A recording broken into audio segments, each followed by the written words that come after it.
Everyone and their mother is making this viral ghost painting that's found at Michael's, and there's good reason for it because the price, ew. No one wants to pay that. I'm April. I love DIY and crocheting, and I'm going to show you how to make this in under $10. So when I was at Michael's, instead of buying that, I went and found the canvas that was already black. So easy. Didn't have to buy black paint, so that was great. And this one was only $3.49. Perfect. Then I went and found some white paint. Unfortunately, the small tubes were sold out in white, so I bought the big one. It was $8.99, but honestly, I only used under half of that. So I would say I used about $4 of that. So already we are still under $10 here. So brought it home. Here's the canvas tote already painted black, and we are going to use this for our base for our ghost painting. Now, a lot of the videos I've seen use spackle, which you can absolutely use and buy it at a Home Depot or, one of those home stores. But I just used white paint, and I actually added flour.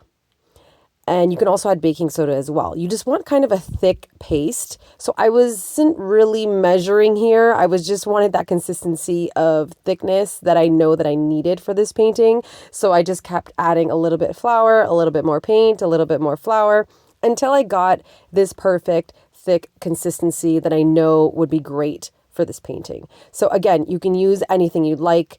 And then I started to cut out the ghost shapes with cardboard. I wanted to get a few different sizes, so I made this small one, and then I went and did a larger one just so that I could get different sizes of ghosts on the painting, because I noticed they're not all consistent. I've also seen a few videos that someone did not use cardboard and they used a spoon to add the paint onto the canvas to make their ghosts. So there's many different ways and many videos out there for this, but I wanted to try this method to just kind of make it easier for myself. So now I was ready to commit. I did a little bit of hesitation. I didn't know how much paint to add on here. I was thinking, and I said, okay, April, time to commit. Once I did the first ghost, then I felt better. I also feel like, and a tip here, add more paint than you need onto your cardboard just so that you can smear it down longer. I think I should have done the smears longer down on the canvas, but honestly, it still worked out. This is kind of a little bit of a foolproof craft because it's very creative and you can kind of do whatever you want and add the ghosts wherever you want. So as they started to form and I was almost done, you can kind of see where you're missing one. I end up filling in that gap on the left side there, but this is what it looked like when I was done and I was really happy with it. And now we wait because I realized that this takes forever to dry.